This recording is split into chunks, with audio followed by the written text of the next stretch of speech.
Welcome back to our E-class of St.Xaviers High School, Apipur.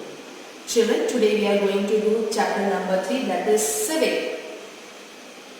Indian Constitution, Part 1.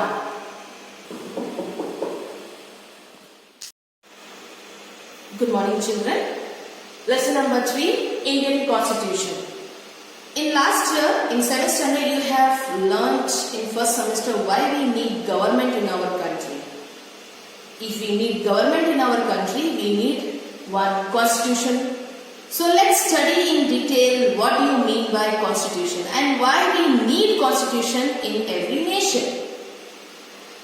Helly, Priyanshi and Sachin are watching the final match of the World Cup of 2011 on TV with their parents. An exciting match is going on between India and Sri Lanka, who will win the World Cup. India or Sri Lanka?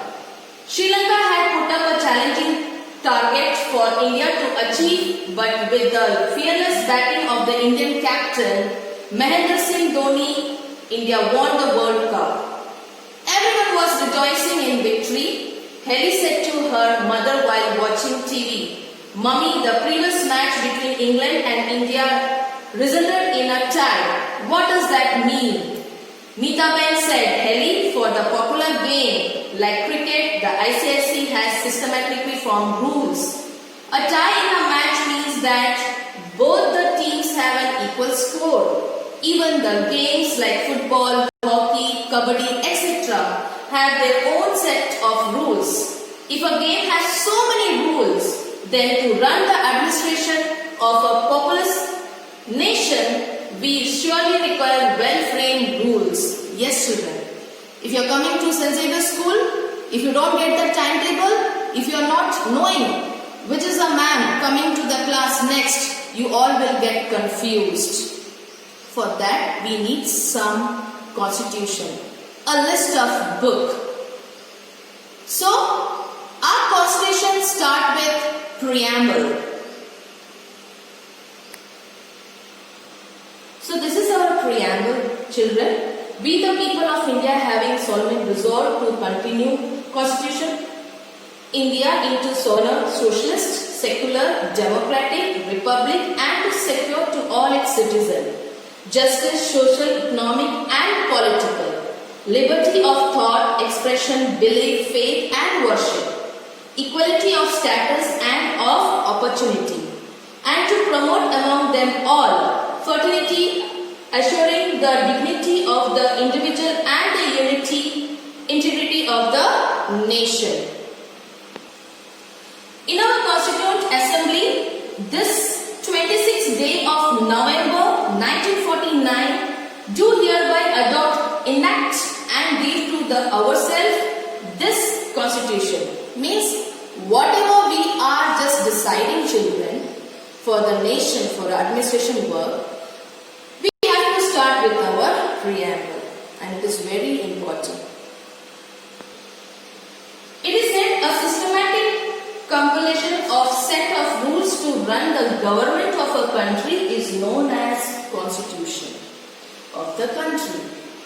Constitution can be in a written or unwritten form, children. It is very necessary for the developed nation. As you know that India is a big nation. To run the administration, we need a constitution. Now let's study in detail how it was formed.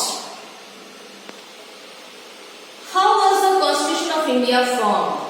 There were many leaders who have given their guidance, and it is said that many scholars and female leaders have taken the initiative to frame the Constitution of India. It was a really very hard work because we have to think about our citizen. So, many learned and national leaders, they have input their ideas to form the Constitution. It is said that the drafting committee, which was headed by Dr. B.R. Ambedkar, gave the Constitution a final shape. Total 166 meetings were held by the Constituent Assembly in a time period of 2 years, 11 months and 18 days. 1949, the committee passed the constitution and it was enforced on 26 January 1950. So these people are the creators of the constitution, children. Maulana Azad, Bhimrao Ambedkar, Rajendra Prasad, Sarojini Naidu and Kanhaiyanlal Munshi. Dr. Rajendra Prasad, he was elected as the first president of our constitution. Why we need constitution?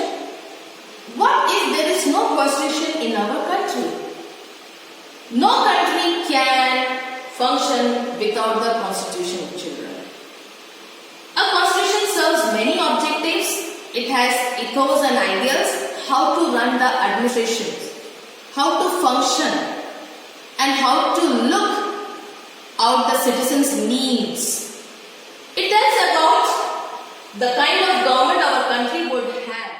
Now let's study why we need constitution and what if it is not framed, means if constitution is not framed for a country. Children, no country can function without constitution. It is very necessary to frame a constitution. As a constitution serves many objectives, it is a document which frames, finally weighs the ethos and ideals of our country. It tells more about the kind of government, which kind of government we need actually. How to run the administration of our country.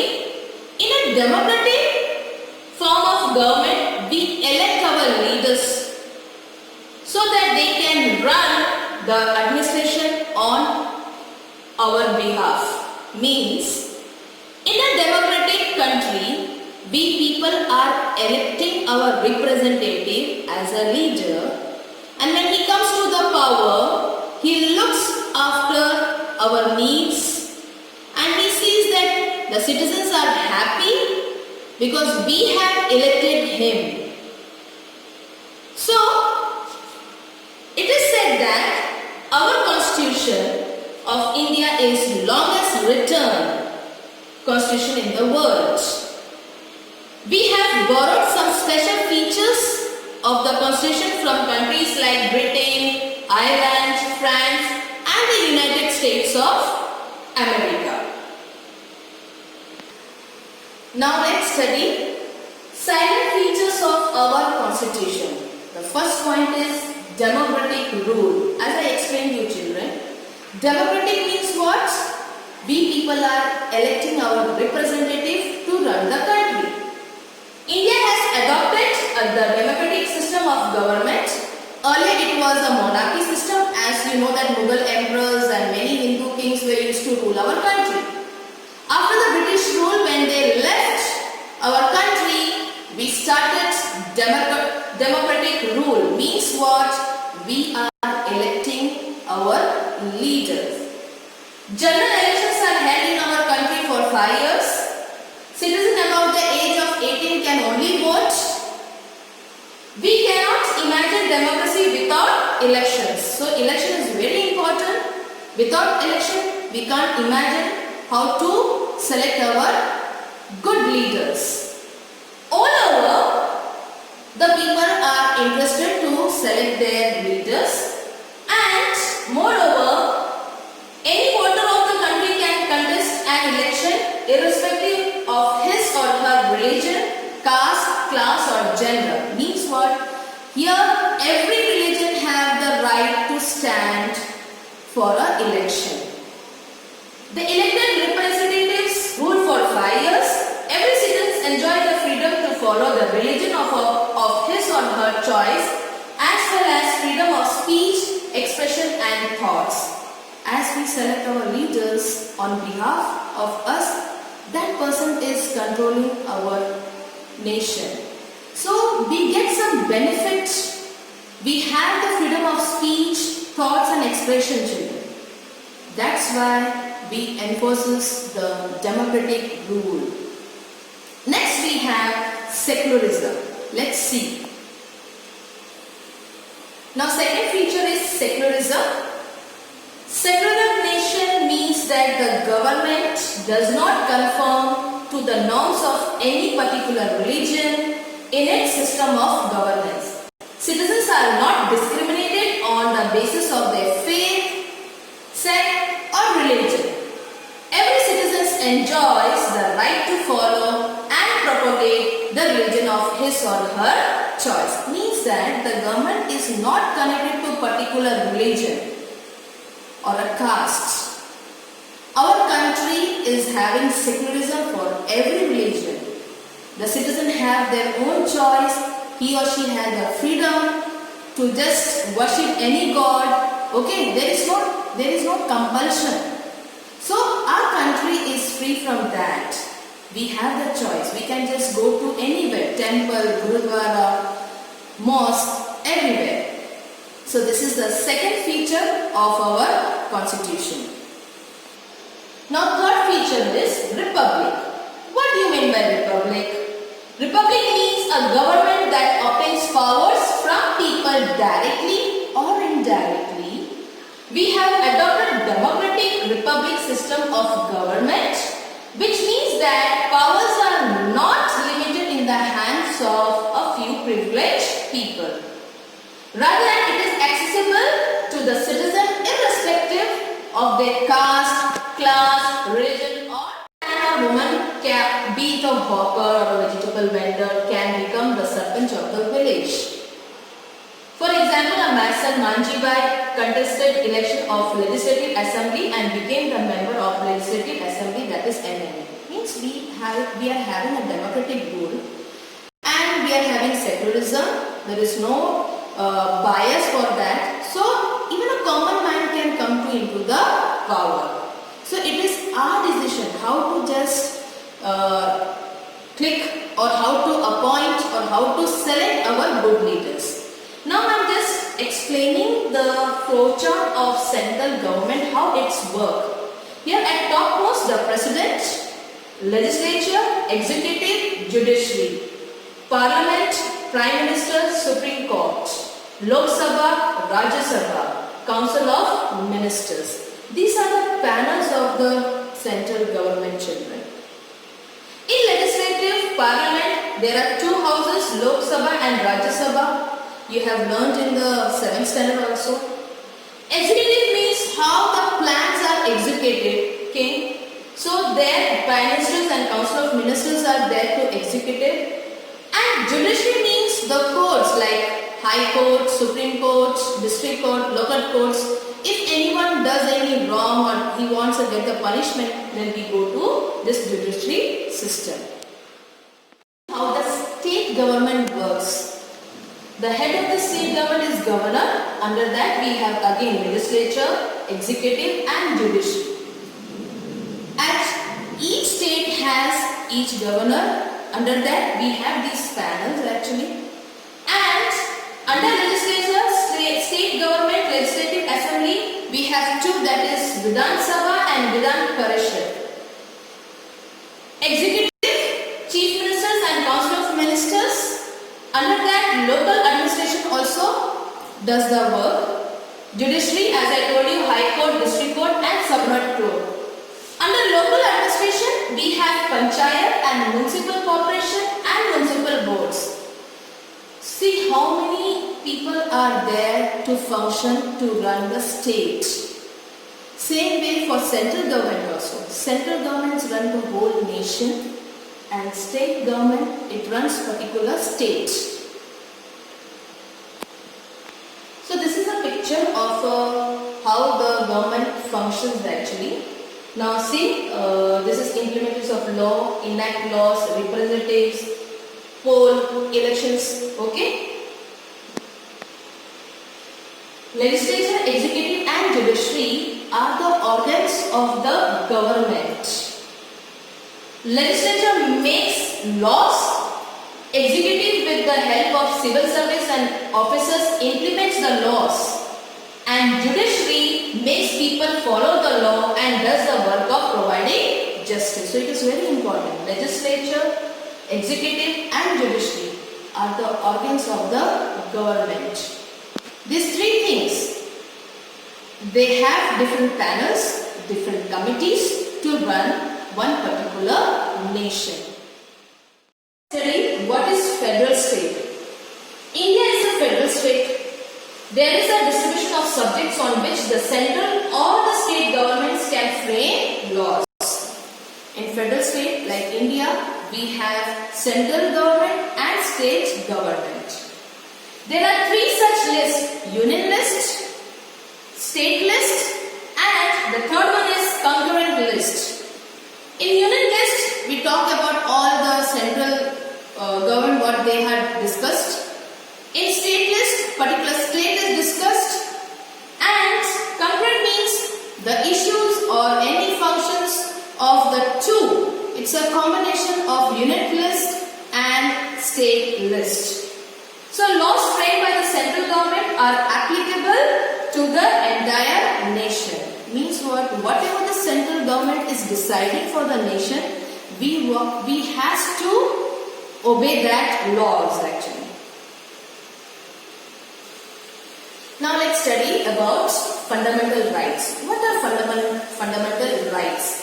Fundamental rights of Indian citizens are provided by the Constitution of India that was adopted on 26th of November in the year 1949 but was put in use on the 26th of January 1950. The fundamental rights of Indian citizens guarantee that the residents of the land can lead a peaceful life as long as they are inhabited the country. The individual fundamental rights of Indian citizens are most of the time similar in all the democratic countries. So these are the fundamental rights, children: equality before the law, freedom of religion, freedom of association and peaceful assembly, freedom of speech and expression, right to constitutional remedies for protection of civil rights. So these are the fundamental rights each and every citizen are getting in a democratic rule. In a developed nation, it is must. We have to frame a fundamental rights for the citizen because they are electing the representative, means the leaders for the country. Freedom. For example, children, when you come to St.Xaviers school, you get all the benefits, isn't it? Sometimes we have to take strict decisions. Why? We are taking the exams. Why? To know how you are in studies. Some rules are there. If you are failing, we will have a retest for higher classes, not for smaller classes, children. But we take unit test in between the months. Why? These are some rules, some laws to check whether the children are getting the right knowledge or not, whether they are able to speak, write and express their whatever talent. So here same, the citizens, they are getting the benefits by following the laws and rules, means the constitution. Now since equality before the law means what? Every citizen is getting equality in front of the law. Freedom of religion means particular citizen or a boy or a girl, he want to just follow Hindu, Muslim, Christian, he has got the freedom, so he can get the benefit. Freedom of association and peaceful assembly, wherever we want to assemble, we can assemble. There is no restriction there, children. Freedom of speech and expression. If something is wrong, if something is going any, suppose a shopkeeper, he is just boasting you and just bossing you, you have the right to speak. Right to constitution remedies for protection of civil rights. There are some civil rights, children. As a citizen of India, we have that benefit also to get the remedies and get protected. Okay, so hope you have understood this chapter and we are doing the workbook. In next class, I will be just giving the notes of chapter 3. Meanwhile, you can just do the objectives of the textbook and some questions are there in the workbook as well as same in the textbook. Only few questions are different. You can just write in your notebook. Thank you. Have a nice day.